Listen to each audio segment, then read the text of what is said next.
The internal rivalry between Pontiac and Chevrolet was something of a legend back when Pontiac was still building cars. Yes, Pontiac was still under the GM umbrella, but it was positioned as the cool, fast, and fun sibling. Pontiac was the Jaeger bomb, and Chevrolet was the Coors Light. But no matter what happened, Chevy always placed an emphasis on one cardinal rule. Nothing under their corporate umbrella could be faster than their sacred Corvette. And well, Pontiac, who were the fathers of the muscle car, never really liked that rule, and they always tried to push the envelope with their Trans Ams. And in 1991, with the end of the third-gen platform on the horizon, Pontiac commissioned a special limited production Firebird to dethrone the Corvette that had all the works done to it. We're talking about a crazy built V8, a very stout suspension setup, and a peak horsepower figure that rivaled even the mighty ZR1.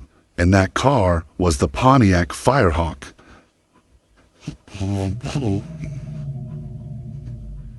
As we go into it, you will see about just how absolutely ridiculous the Pontiac Firehawk was.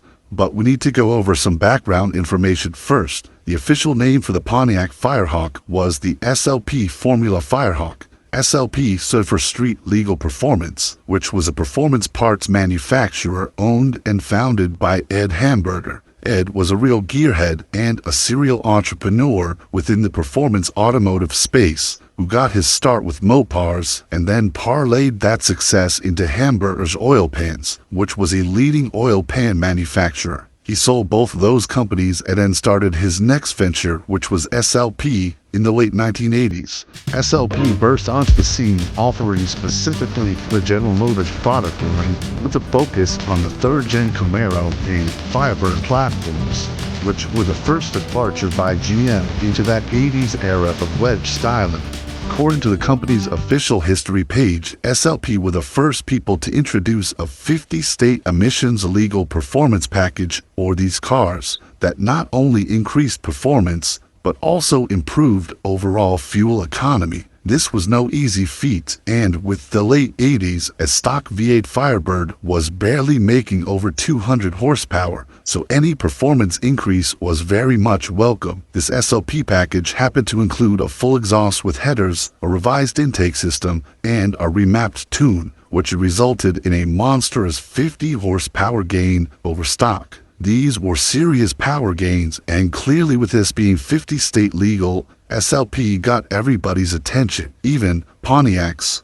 Pontiac saw the absolute magic that SLP was working, and they figured if they could go ahead and offer a special order, ultra-high performance Firebird that was faster than it had any business being, then that would turn into a way to improve public perception of the brand and show Pontiac's commitment to performance. SLP would go to work engineering and prototyping these cars, and they would have access to GM's proving grounds to perfect what would become the Firehawk. These cars would then be sold through a network of dealers as special order Firebirds that could be ordered new from a dealership with a warranty.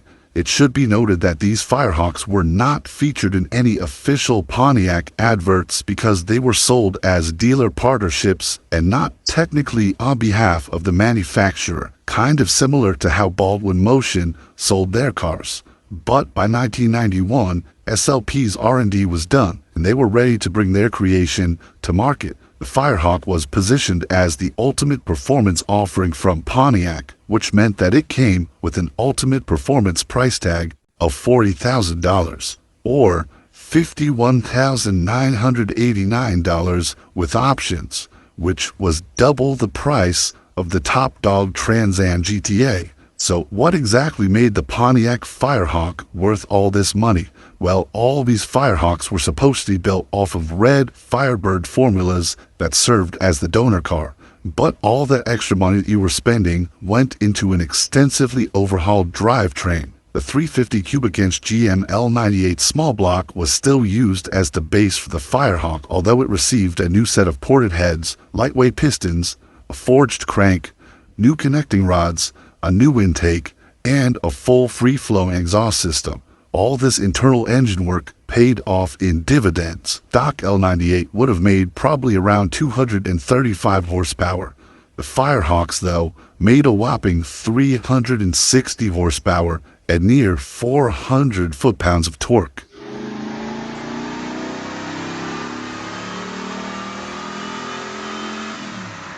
And the Firehawks' performance goodies didn't stop there.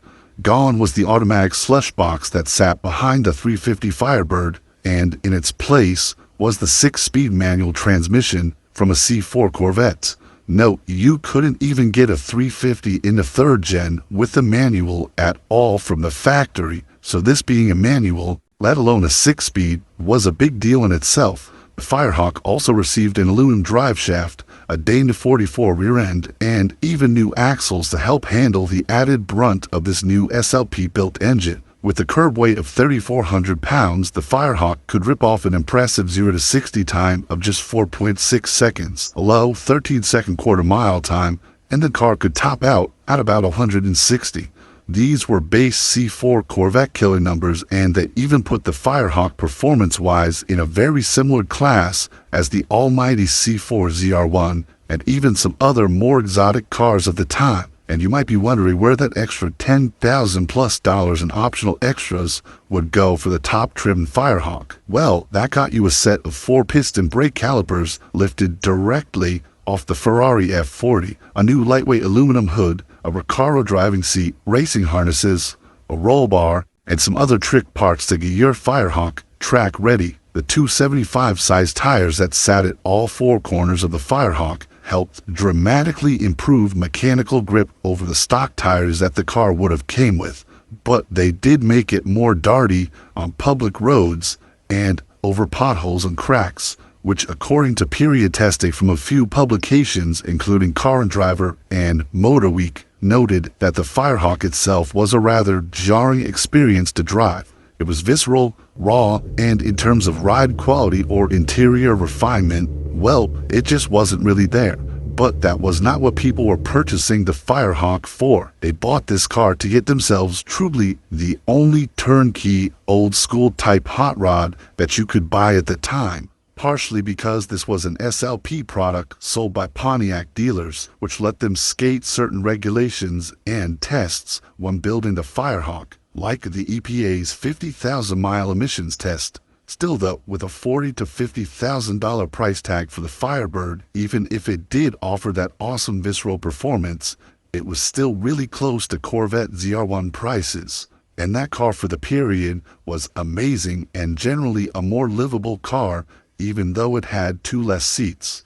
Even though performance-wise, in a lot of ways, the Firehawk was neck and neck with the ZR1, which is probably part of the reason that you haven't heard of the Firehawk until right now. With the Firehawk coming out in 1991 to 1992, this is around the time that the 3rd gen platform was also showing its age. Everyone knew underneath that these were still the same core car as the earliest 1982 Firebirds were, just with some upgrades, and no matter what happened, that would still translate to poor sale throughout the entire Firebird range. People were losing the spark to the 3rd gen platform, so a super expensive version of it, while it was still fast, was just an aging platform for a lot of people. Plus, the ZR1 Corvette was setting the world on fire at this point, and it definitely attracted more attention and purchases, mainly due to its availability as a GM-specific product and not just a dealer special order. There was just more marketing behind the ZR1, and by the time the 4th gen Firebird was introduced in 1993,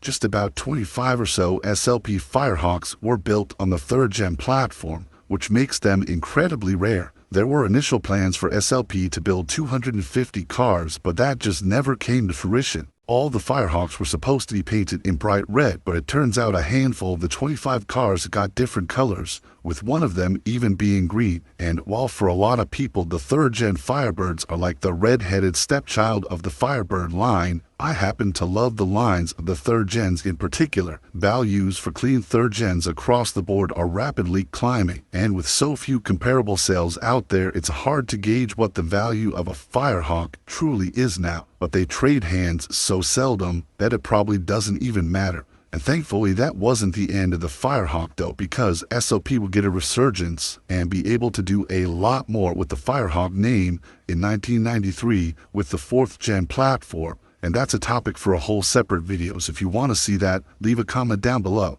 But otherwise, thank you all for watching another episode of our Rare Cars documentary series. If you enjoyed this video, we would greatly appreciate it if you could drop a like and also share this video with other enthusiasts. Also, please make sure that you are subscribed to the Rare Cars YouTube channel and smash that notification bell for more documentary-style videos just like this on the world's most interesting cars. Until next time, enthusiasts.